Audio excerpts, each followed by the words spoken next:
But that's not to say that you could just go out there and equip these badges. You got to hit the lab. I can't stress this enough. Badges are just one part of the game. They're not going to instantly make you amazing out there.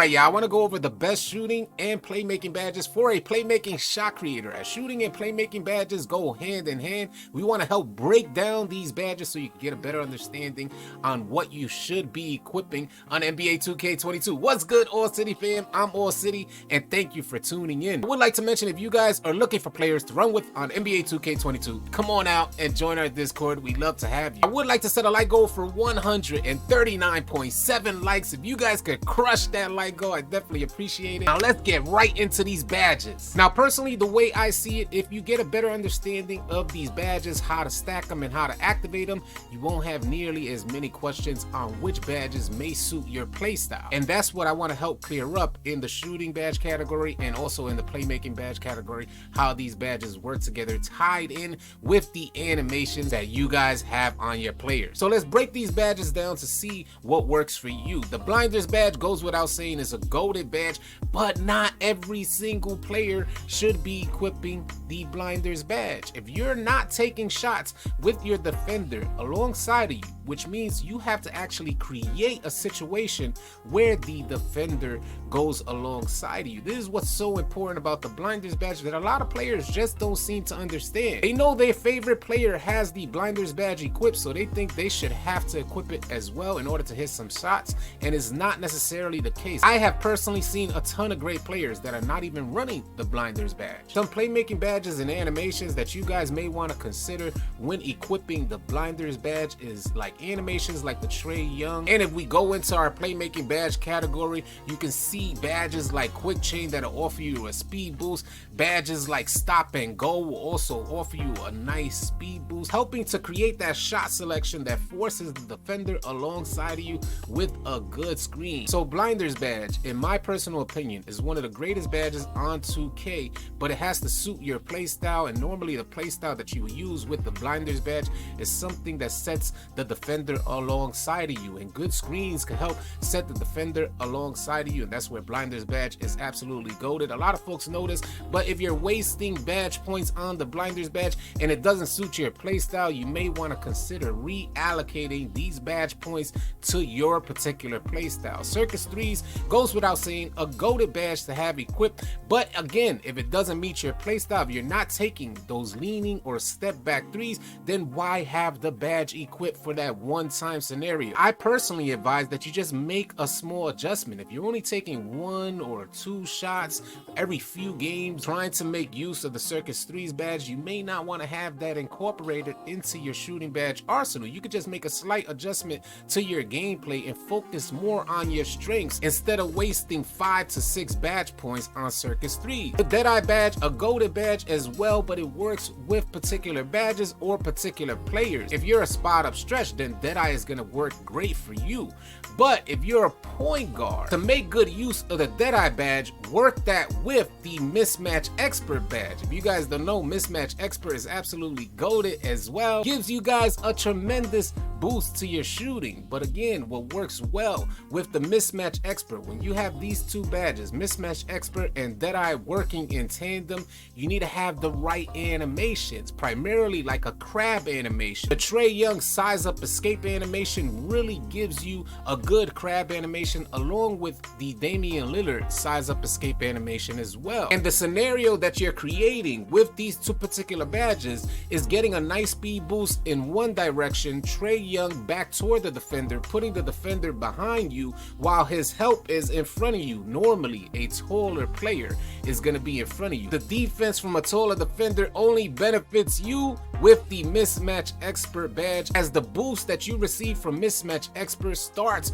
with a 3-inch difference between you and your defender. The taller the defender is in front of you, the better boost you receive from the Mismatch Expert badge, and Deadeye just helps with the late closeouts. I also want to talk about how important the Hot Zone Hunter badge is. Hot zones in general are extremely important. If you guys go out there with a lower 3-ball, higher 3 balls don't necessarily suffer as much from limited hot zones, but they get their hot zones a lot quicker because they're more consistently hitting shots. But for lower three balls in particular, hot zone hunter is really gonna open things up for you. Quick side note, if you have cold zones, that's gonna be a 15% penalty shooting within your cold zones. So really try and focus on getting those hot zones and then use the hot zone hunter badge to expand that green window. Another sleeper badge that a lot of players seem to kind of disregard is the clutch shooter badge. Helps you with your free throws at the end of a game to close out that game. Also helps you with your shots at the end of a pro-am or reg game. If you're trying to use the clutch shooter badge in the park, you need to have an 8-point difference toward the end of the game, and you'll be able to take full advantage of the clutch shooter badge. We've seen it in action, and it only costs 1 badge point. Getting clutch shooter on bronze is a great bang for your buck. And that brings us to the Lucky 7 badge. Another badge that should be considered upon game mode. If you're playing the park, the courts are a lot smaller, so it's easier to get into shooting position. It takes less time from the inbound to get into shooting position, and Lucky 7 works within the first 7 seconds of your possession. In rec or pro-am, it takes a lot longer to get down the court, which is why Lucky 7 is not highly recommended, but at the bronze level, it's only costs you 1 badge, so if you have some additional badge points, you may just want to put it on there and leave it on there. Lucky 7 on bronze gives you a tremendous shooting boost, shooting within the first 7 seconds of your possession. And now let's talk about the importance of the stop and pop badge. Pretty much instantly increasing your make percentage out there. You get a tremendous boost from this. Silver is a good sweet spot for the stop and pop badge. Keep in mind that this only expands the edges of the green window from bronze to gold, but at Hall of Fame, you'll get to see a boost to your middle make percentage, which is absolutely amazing. If you could get this badge on Hall of Fame, you'll be shooting lights out. A badge that works great with stop and go. Something to consider out there if you're using stop and go and understand how to activate. It's literally just as the badge indicates. You just got to stop, let go of everything, and then go. You'll take full advantage of the nice speed boost that you receive with the stop and go badge, and then you stop and pop with stop and pop on Hall of Fame. You're increasing your edge make percentage along with your middle make percentage. Super dope badge to equip. You guys may want to consider if you want to see some changes in your make percentages. Quick note for the catch and shoot badge. If you're a play shot, you may not need the catch and shoot badge, but if you're a spot up shooter, I highly recommend equipping the catch and shoot badge because it could help you with your missed time shots. The chef badge, a play shot out there, equipping the chef badge and making good use. I gotta say, I haven't personally seen a player that makes absolute good use of the chef badge, but I have seen players make absolute great use of the limitless spot up badge. The other day we played pro-am against a team, then this player shot from 30 plus feet out, went 9 for 10, shooting like it was a layup out there. It was just super high percentages with the limitless spot up badge equipped. I gotta say, I think chef is gonna be just as good. I just don't think personally I've seen players make good use of it. The differences between chef and limitless spot up, what ends up happening, and the reason why I think I haven't seen players making good use of the chef badge is because your timing is gonna change based on your dribble moves. So trying to get open when your stamina drops, your shot timing changes when you're attempting to get open 30 plus feet out, and not having additional badges stack with the chef badge, because when you're shooting 30 plus feet out using chef,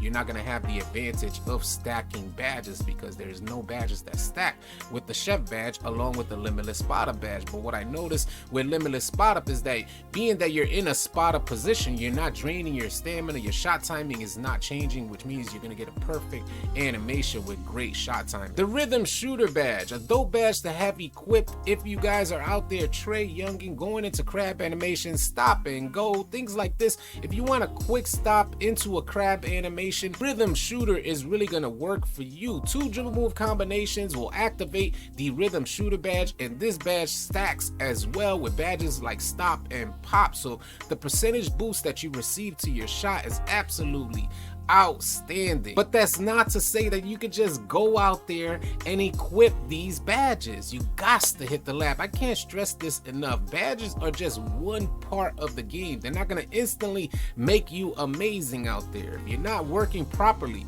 to set up your shot with the right animations, then it's not necessarily going to work out for you. Sniper goes without saying. Sniper, a goated badge that you guys may want to consider. I know a lot of folks think about corner specialists. If you're running a play shot, you you may not need corner specialists on. But if you're a spot up shooter, corner specialist on bronze is a great bang for your buck. 5% on bronze. Gold, another good recommended level. 5% on bronze is a good bang for your buck, but on gold you get a 10% boost to that shooting. Works well with badges like Circus Threes if you intend to take leaners in the corner. I hope you guys found this video helpful and or informative, and if you did, please consider dropping a like on the video. If you're new to the channel, please consider subscribing, as we intend to have a ton of 2K22 content coming your way.